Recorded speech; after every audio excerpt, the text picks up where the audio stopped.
Assalamualaikum warahmatullahi wabarakatuh. Perkenalkan, nama saya Irfan Ramadan. Jadi pada pertemuan 11 ini saya akan mengerjakan tugas membaca, yaitu mengenai API Communication Strategies. Yang pertama perlu kita ketahui apa itu API, yaitu sang pelayan restoran. Jadi definisi API itu yaitu aplikasi Programming Interface, yaitu jembatan komunikasi yang menggunakan dua aplikasi yang benar-benar berbeda. Misalnya itu browser pengguna dan server Node.js saling bertukar data tanpa perlu tahu detail kode mesin masing-masing. Untuk analogi restorannya itu pelanggan atau frontend tidak boleh masuk seenaknya ke dapur. Lalu pelayanan API-nya menerima pesanan dari menu, menyampaikan secara aman ke belakang, dan mengantarkan makanannya atau respons kembali ke meja. Format universalnya itu JSON JavaScript Object Notation telah menjadi bahasa persatuan standar de facto untuk pertukaran data API. Modern karena sangat ringan dan mudah dibaca oleh semua bahasa pemrograman. Lalu RESTful API standar emas industri. Resource-based arsitektur REST tidak berpusat pada aksi atau fungsi, melainkan pada entitas atau resource.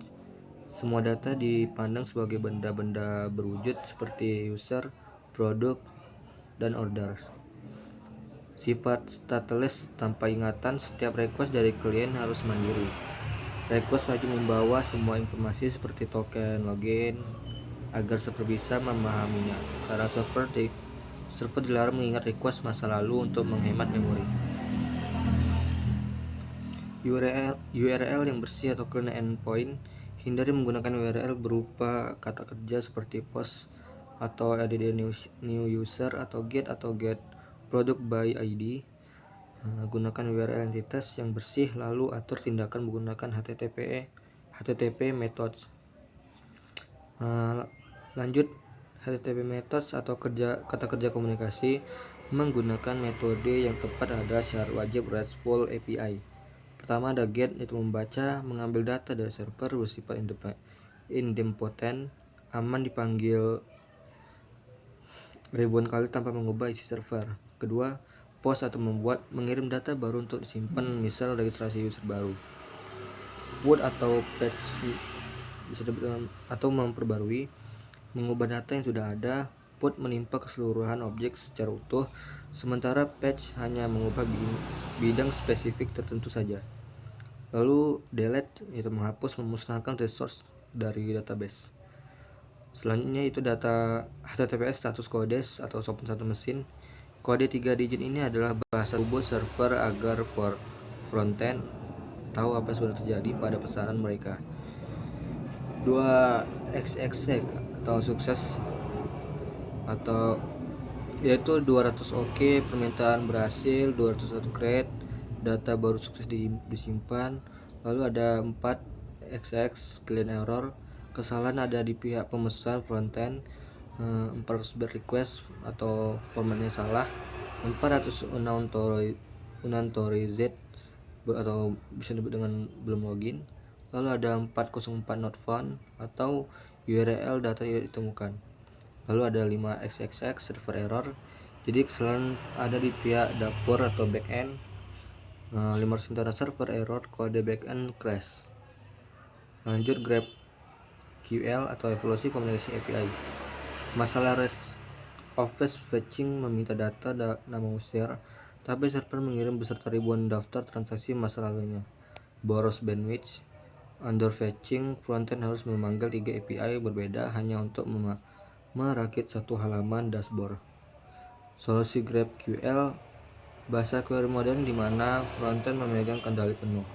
Kalian cukup membuat daftar bidang atau file apa saja yang diminta, dan server akan merespon dengan data yang tepat persis seperti pesanan tersebut dalam satu kali request saja. Selanjutnya, integrasi keislaman, adab dan kejujuran komunikasi. API dan adab berkomunikasi. API mengandalkan standar HTTP methods dan arsitektur yang terstruktur. Ini cerminan kaulan sadida atau perkataan yang tepat atau lurus. Komunikasi antar pihak harus jelas, tidak ambigu, dan menggunakan saluran yang benar agar tidak menimbulkan kekacauan.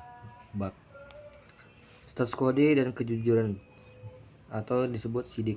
Memberikan status kode 200 oke, padahal kenyataannya kurang 100. Database di belakang gagal adalah bentuk kebohongan digital atau tadil garar. Islam menjunjung transparansi kejujuran. Mengembalikan error kode 4xx atau 5xx yang sesuai adalah bentuk kejujuran profesional seorang back-end developer. Sifat stateless dan niat. Setiap request dievaluasi secara independen berdasarkan token atau niat yang dibawanya saat itu. Mirip dengan konsep amal dalam Islam, setiap tindakan dinilai berdasarkan niat mutlak pada saat itu dilakukan tanpa persangka, tak akumulasi riwayat masa lalu jika telah bertaubat. Nah, jadi cukup sekian dari bab 9 atau chapter 9 ini. Saya akhiri. Assalamualaikum warahmatullahi wabarakatuh.